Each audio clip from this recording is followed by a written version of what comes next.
नमस्कार दोस्तों, हमारा प्रश्न है समतल दर्पण के सामने 10 सेंटीमीटर दूरी पर 5 सेंटीमीटर लंबी वस्तु रखी गई है।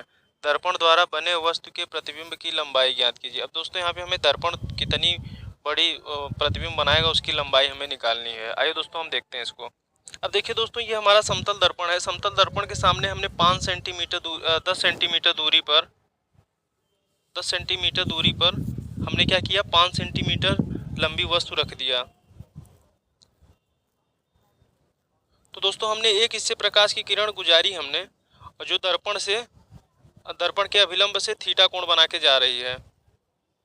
अब दोस्तों ये दर्पण से टकराने के बाद जब परावर्तित होगी तो थीटा कोण बना के ये परावर्तित होगी, ये थीटा कोण बना के परावर्तित हो गई। अब दोस्तों जब हम दूसरी प्रकाश की किरण हम दर्पण के सीधे सामने डाल रहे हैं, वस्तु से होकर जा रही है, तो दोस्तों उसी रेखा पे पुनः वापस आ रही है। तो अब जब दोस्तों हम इन दोनों रेखाओं को पीछे मिलाते हैं तो यहाँ पे हमारा इस बिंदु पे ये दोनों एक दूसरे को प्रतिच्छेद करते हैं। तो दोस्तों हमारा प्रतिबिंब कहाँ बनेगा, इसी बिंदु पर बनेगा।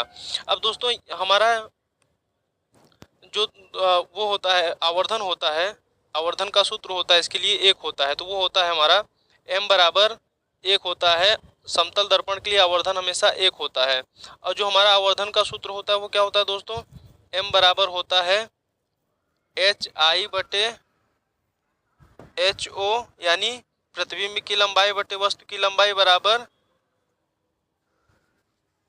-v बटे u। अब दोस्तों यहाँ से देखिए हमारा क्या है कि हम अगर m बराबर 1 रखते हैं तो हमारी प्रतिबिंब की लंबाई बटे वस्तु की लंबाई हमारी क्या हो जाएगी, प्रतिबिंब की लंबाई और वस्तु की लंबाई दोनों बराबर होंगी। तो हमारी वस्तु की लंबाई दी कितनी है, 5 सेंटीमीटर। तो यानी हमारी जो प्रतिबिंब की लंबाई होगी वो भी कितनी होगी, 5 सेंटीमीटर ही होगी। और अगर दोस्तों हम यहाँ पे वस्तु की प्रतिबिंब की अगर हम दर्पण से दूरी देखना चाहें तो क्या होगा, तो यहाँ से हमारा m बराबर 1 हो जाएगा, तो यहाँ से हमारा -v बटे u हो जाएगा। तो -v बटे u, तो जब हम इसका इधर गुणा करेंगे तो हमारा v कितना आ जाएगा, -u आ जाएगा।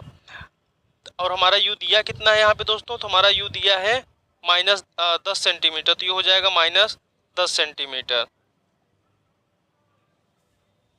सॉरी दोस्तों, हमारा u दिया हुआ है -10 सेंटीमीटर, तो माइनस माइनस ये प्लस हो जाएगा। तो यानी दोस्तों हमारा प्रतिबिंब किधर बनेगा, दर्पण के पीछे की ओर। लेकिन दोस्तों हमसे ये नहीं पूछा था, हमसे पूछा था प्रतिबिंब की लंबाई कितनी होगी। तो प्रतिबिंब की लंबाई कितनी होगी, वस्तु की लंबाई के बराबर, यानी 5 सेंटीमीटर। धन्यवाद दोस्तों।